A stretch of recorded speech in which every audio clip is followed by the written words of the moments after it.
यह है नगर विधानसभा क्षेत्र का खेरली गुजर गांव, जो कि गुजर बहुल गांव है। यहाँ हम इन लोगों से बात करते हैं समस्या समाधान सीरीज के तहत कि इन लोगों को बुनियादी सुविधा कितने मिल पा रही हैं। इसके साथ ही इस गांव की प्रमुख समस्या क्या है, इन तमाम मुद्दों को लेकर हम बात करते हैं। आइए आपको रूबरू कराते हैं। हाँ जी, आपका नाम क्या है? दूसरा ये है कि जो खेरली गुजर गाँव है, इसकी प्रमुख समस्या क्या है और क्या बात आप सरकार तक पहुँचाना चाहते हैं? सर, मेरा नाम है परमजीत सिंह रजाना। और प्रमुख गांव की समस्याएं तो जैसे कि कुछ समस्याएं तो हैं साधारण सी जो सभी की होती हैं, लेकिन हमारे जो गांव की समस्या है वो ये है कि जनप्रतिनिधि जो होते हैं, एक तो रोड की सबसे ज़्यादा समस्या है।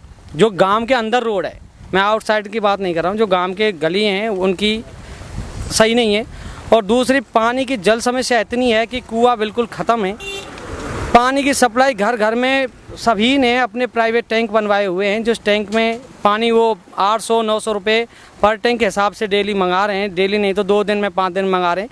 पशु और इंसानों को सभी को उन्हीं टैंक के द्वारा ही पानी मिल पा रहा है। बाकी पानी की कोई भी सुविधा है नहीं। हाँ, सरकार का प्रयास है, प्रशासन का प्रयास रहा कि वहाँ पे टंकी बनी हुई है। चंबल का पानी का नाम से केवल बोरिंग का पानी सप्लाई किया जा रहा है, वो भी कोई नियमित तरीके से नहीं है।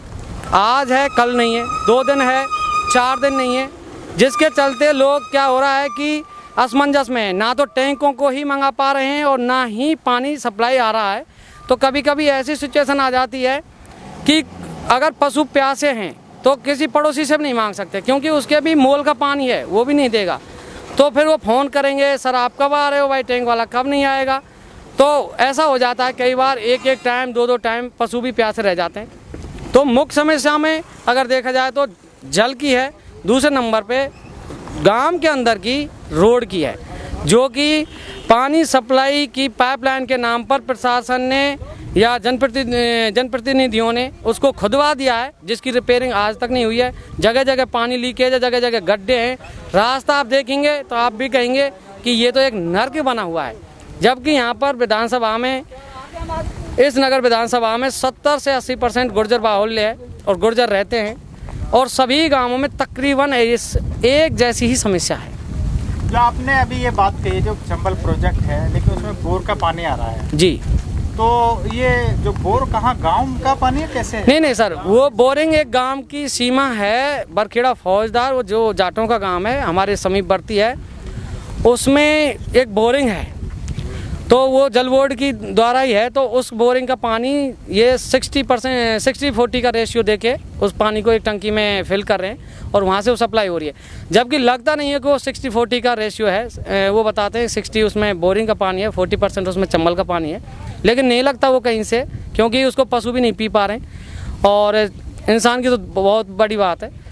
तो लगता नहीं है कि, हमको लगता है कि उसमें 80-20 का ही रेशियो दे करके वो पानी की सप्लाई करवा रहे हैं बोरिंग से। आप कह रहे हैं कि ये डेली रेगुलर पानी नहीं मिल पा रहा, जो जरूरत के हिसाब से जितना पानी मिलना चाहिए वो नहीं मिल पा रहा। देखिए सर, इस बात की कभी आपने शिकायत है, कभी जो संबंधित अधिकारी हैं, जो जनप्रतिनिधि हैं जी, खासकर अपना सरपंच भी हैं जी, और आपका जो जिला पंचायत अध्यक्ष भी जी हैं और विधायक भी, सांसद भी, कभी उठाएंगे? देखिए सर, क्या होता है ना कि सरपंच साहब के पास जाएंगे तो सरपंच के पास केवल इसके प्रति आश्वासन ही है, और वो भी पूरा झूठा है। क्योंकि उसके हाथ में ये नहीं है। हाँ, वो बोल सकता है, जो यहाँ पे कर्मचारी लगे हुए हैं, जो ठेकेदार हैं, उनको बोल सकता है कि भाई ऐसा करो, ये रास्ते मत खुदवाइए क्योंकि अभी बनवाए हुए हैं। वो बोल सकता है, जाहिर सी बात है, लेकिन वो भी नहीं बोल रहे हैं। और ये होता है कि जब कुर्सी पे बैठने के बाद 30% रह जाते हैं। क्या उम्मीद है आपको, क्या बात पहुँचाना चाहते हैं सरकार को? देखिए सर, सरकार तक तो ये पहुँचाना चाहते हैं कि अगर चंबल का सप्लाई दी जाए तो भरतपुर ज़िले में पानी की किल्लत है, उसको ध्यान में रखते हुए कम से कम 80-20 का रेशियो भी करके देंगे तो सभी लोग जीवन यापन कर सकते हैं। पशु पिएं, 20% को बोरिंग को इंसान भी एक्सेप्ट कर सकते हैं और उसको जीवन यापन हो सकता है। गांव में शिक्षा की समस्या भी है, पानी की समस्या तो पूरे क्षेत्र में है ही। और क्या समस्या, बिजली की समस्या, क्या कहना चाहते हैं? एक तो रास्तों के अतिक्रमण है गाँव में बहुत ज़्यादा, जो कि शायद पंचायत समिति के अधीन है, जिसमें सरपंच एक निजी व्यक्तियों से और उनके सपोर्ट से कुछ नहीं कहता है, किसी से बुराई लेने के वोट के पर्पज़ से। और शिक्षा का स्तर तो बिल्कुल ही लो है। अपने यहाँ प्राइमरी स्कूल है और उसमें भी बहुत कम छात्र हैं और वो मतलब कानून व्यवस्था की थोड़ी लापरवाही है, उसमें कोई भी ऑब्जेक्शन नहीं करता है। और जो चंबल के कनेक्शन हुए हैं उसमें 2500 पर घर से वो की है कनेक्शन की रसीद काटी है, तो उसके हिसाब से उसके अकॉर्डिंग पानी हमको नहीं मिल रहा है। यानी जो पर कनेक्शन में जो लिया गया है, हाँ, पैसा जो अमाउंट जमा करवाया 2500 रुपये लिया गया, हाँ तो सभी के कनेक्शन हो चुके गाँव में? जी नहीं, लगभग 60% कनेक्शन हुए हैं, बाकी 60% को पानी भी नहीं मिल पा रहा, बिल्कुल नहीं मिल पा रेगुलर रहा। नहीं मिल पा रहा। मुश्किल से 5 दिन में 1 दिन पानी आता है, 5 दिन में एक बार आता है। एक बार आता है, और वो भी यहाँ जो लोकल बोरिंग कनेक्शन है उनसे आ रहा है। अच्छा, गांव लेवल पे जो पानी नहीं मिल पा रहा है, पाइपलाइन है चंबल की, कौन अफसर इसके लिए जिम्मेवार होता है? मेरे हिसाब से जेईएन एईएन जलदाय विभाग से। जल विभाग के जेई होते हैं। हाँ तो कभी उन तक बात पहुंचाई है? जी, मेरे हिसाब से करिए कोई कंप्लेंट। एसडीएम को ज्ञापन दिया है। ज्ञापन दिया जी। आपका? दिनेश। दिनेश जी, क्या कहना चाहते हो? समस्या क्या है, कैसे समाधान हो सकता है? मेन समस्या यही है सर जी, जो पानी की है। तो पानी की यही है कि लगभग 4-5 दिन में 1 दिन पानी आता है, और जो ये बात ठीक है। कैसे करते हैं फिर ऐसे ही है, टैंक से पानी मंगवाते हैं। टैंक के ऊपर निर्भर है। हाँ, टैंक कितने का आता है टैंक? 700-800 रुपये का आता है। 700। कैसे समस्या हल होगी है? ये चम्बल वाली लाइन है ना, वो चम्बल वाली लाइन है हमारे यहाँ खगावली में, वहाँ से सीधे कनेक्ट होकर हमारे गांव के लिए टंकी के लिए पानी पहुँच जाए तो समस्या समाधान है। तो पानी तो है, कनेक्ट तो हो रहा है? नहीं, यहाँ से कनेक्ट नहीं है अभी। क्या नाम है जी? सर सुंदर जी, क्या कहना चाहते हैं बताइए। जो गांव में जो सरकार की जो जन कल्याणकारी योजना है, जैसे पेंशन है, दूसरा ये बच्चों को मिड डे मील है, और भी जो तमाम सुविधाएं क्या मिल पा रही हैं? हाँ, बच्चों के जो ये छोटे बच्चे हैं उनको मिलती है। अच्छा, गांव के लोगों को राशन क्या टाइम पे मिलता है? हाँ, सबको इस बार मिल गया? हाँ, सबको टाइम पे मिलता है राशन। तो सरकार की जो कल्याणकारी योजना का पूरा लाभ मिलता है। हाँ। हाँ भाई, क्या नाम है आपका? मेरा नाम विक्रम गुर्जर है। हाँ विक्रम, ये बताइए, आप गांव में जो है पानी के लिए चंबल की जो लाइन है वो बिछा दी गई है। हाँ जी। लेकिन गांव के लोगों का यह कहना है कि चंबल की एक बूंद भी पानी नहीं आया है। हाँ। तो दूसरा गांव पड़ोस में है, हाँ। कावली गांव, हाँ। सिर्फ वहाँ तक लाइन है। हाँ जी। तो गांव में जो पानी आता है वो हाँ। दूसरे बोर से आता है। अच्छा। तो कितनी दिक्कत है लोगों को, क्या समस्या हो रही है इससे? इससे लोगों को चंबल के पानी की वजह से बहुत बड़ी समस्या गाँव में आ रही है। सभी नहाने धोने और घर खर्च के लिए पानी के लिए सभी परेशान हैं। सभी दूसरे गांव से लोग पैसों से पानी मंगवाते हैं और अपनी इच्छानुसार काम कर रहे हैं, और यहाँ पर पानी की बड़ी कमी चल रही है। और चंबल की लाइन आज से कम 15 दिन से बंद है लाइन। गांव में पानी आ ही नहीं रहा है ना। तो जो पीने के लिए पानी है, हाँ जी, वो क्या खरीदना पड़ता है, कैसे व्यवस्था करनी? हाँ जी, वो पीने के लिए जो पानी है वो दूसरे गांव से यहाँ से कम 10-15 किलोमीटर दूर से पीने के लिए टैंकरों से आता है। एक हाँ जी। टैंकर कितने रुपए का आता है? वो 1000-1200 रुपये का एक टैंकर आता है। अच्छा, उसको फिर स्टॉक करते हैं? हाँ जी। कितने दिन चल जाता हो?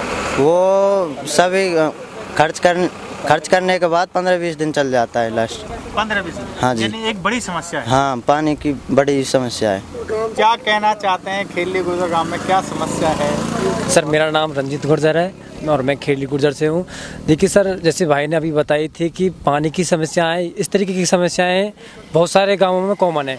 लेकिन मेरी जो समस्या है, जो मेरी व्यक्तिगत तौर पे है, कि सबसे पहले किसी भी इंसान के लिए शिक्षा बहुत ज़रूरी है।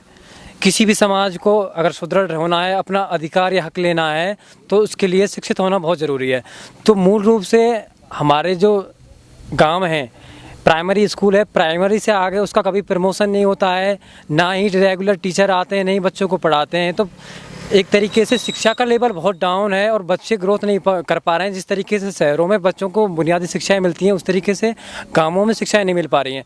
और मैं गुर्जर समाज से भी ये अनुरोध करना चाहूँगा, काफ़ी समाज हैं जो चंदा जुटाकर अपने समाज का हॉस्टल बना रहे हैं, कोचिंग खुलवा रहे हैं, ताकि गरीब जो गुर्जर समाज के प्रतिभावान छात्र छात्राएँ हैं उनको एक कंपटीशन लेवल की शिक्षा मिले।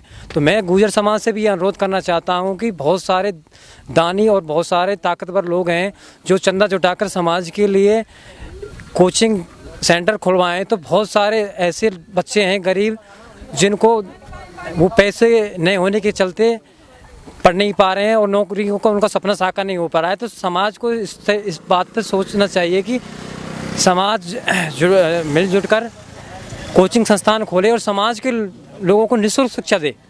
गांव में जो स्कूल है प्राइमरी लेवल का, आप कह रहे हैं कि उसमें टीचर भी समय से नहीं आते हैं और उसकी जो हालत है वो भी ख़राब है, तो प्राइमरी स्कूल को एक व्यवस्थित ढंग से एक संचालित करने के लिए क्या कभी कोई शिकायत की गई है क्या अधिकारियों से?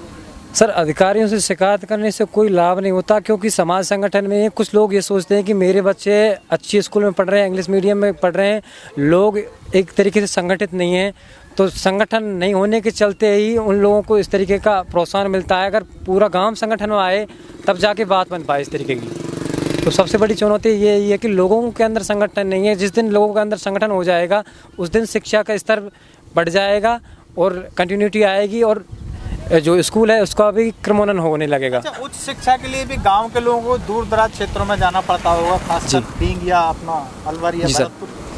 मतलब लोगों को शिक्षा के प्रति चिंता ये है कि बच्चों को हम आकर कहाँ पढ़ाएं, और सबसे बड़ी बात यह है कि आज के दौर में शिक्षा एक बहुत महंगा सिस्टम बन चुका है, यानी कि एक साधारण गरीब परिवार के लोगों को शिक्षा आसानी से उपलब्ध नहीं हो पा रही है। सरकारी टीचर हैं जो कंपटीशन फाइट करके आते हैं, और मेरा मानना है कि शायद प्राइवेट स्कूलों से ज़्यादा उनके अंदर हुनर होता है, उनको ट्रेनिंग दी जाती है, तो क्यों ना हम निःशुल्क शिक्षा को ही लें। हमें भी कहीं न कहीं हम लोगों की कमी है, तो हमें जागरूक होना पड़ेगा। हमें महंगे शिक्षण संस्थानों में ना जाकर हमें अपने हकों के लिए लड़ाई लड़नी पड़ेगी, और स्कूल है प्राइमरी का उसको सरकार से अपनी शिकायत करें, अपने जनप्रतिनिधियों से शिकायत करके उसका समाधान निकालें, सबसे बेस्ट है। क्योंकि सरकारी टीचर ट्रेनिंग लेके आते हैं, हुनर लेके आते हैं, तो मेरा मानना यही है कि लोगों को अपने स्तर पर इस तरीके का संगठन बनाना चाहिए। और समाज से मेरा अनुरोध है, गुर्जर समाज से, कि बहुत सारे समाजों में कोचिंग संस्थान खोले जा रहे हैं चंदा देकर, तो मेरा अनुरोध है कि गुर्जर समाज को एकजुट होकर कोचिंग संस्थान खोले जाएं और गरीब छात्रों को निःशुल्क शिक्षा दी जाए, ताकि गुर्जर समाज में एक से बढ़कर एक अधिकारी बन के आए जो समाज की सेवा भी करे और अपने परिवार का सपना साकार करे। सर, ये था नगर विधानसभा क्षेत्र का खेरली गुजर गांव। यहाँ हमें जो समस्या है वो देखने को मिली है। शिक्षा की समस्या है, चिकित्सा की समस्या है और पानी की समस्या तो यहाँ है ही। लोगों का साफ ये कहना है कि जो पानी चंबल प्रोजेक्ट है वो यहाँ पर लाया गया है, और ख़ासकर इस गांव की जो ज़मीन है वो चंबल प्रोजेक्ट के लिए ले ली गई है, लेकिन फिर उसके बाद में बदल दी गई, दूसरे गांव के लिए ली गई। लोगों का ये कहना है कि चंबल की लाइन यहाँ आ तो चुकी है, लेकिन वो उसकी कनेक्टिविटी आज तक नहीं हुई है। जो चंबल की लाइन है वो जोड़ी जानी थी पड़ोस में खकावली गांव से, लेकिन आज तक वो जोड़ी नहीं गई है, और एक दूसरे बोर से उसको पानी को कुछ कनेक्ट कर दिया गया है। इनका कहना है कि 4-5 दिन में सिर्फ एक बार पानी आता है, और वो भी बूंद बूंद करके आता है। इसके अलावा लोगों का ये कहना है कि जो यहाँ शिक्षा की समस्या है वो बहुत बड़ी समस्या है। प्राइमरी लेवल का स्कूल है, लेकिन स्कूल की जो हालत है वो जर्जर हालत में है। लोगों का सीधा आरोप है कि टीचर हैं वो समय पर आते ही नहीं हैं। इन तमाम चीज़ों को देखते हुए जो यहाँ के ग्रामीण हैं वो बड़ी एक परेशानी का सामना करना पड़ रहा है। इसी को देखते हुए जो गुजर न्यूज़ है वो अपील करना चाहता है कि जो संबंधित अधिकारी हैं, जो जनप्रतिनिधि हैं, चाहे विधायक हैं, सांसद हैं, वो एक बार इस गाँव में आए, मौका मुआयना करें, जो जन समस्या है उनको निस्तारित कर सुविधा दिलाने का प्रयास करें। इसी के साथ में हम आपको अलग अलग गाँव में जाकर इसी तरह से समस्या और समाधान सीरीज दिखाते रहेंगे। आप बने रहिए गुजर न्यूज़ के साथ। धन्यवाद।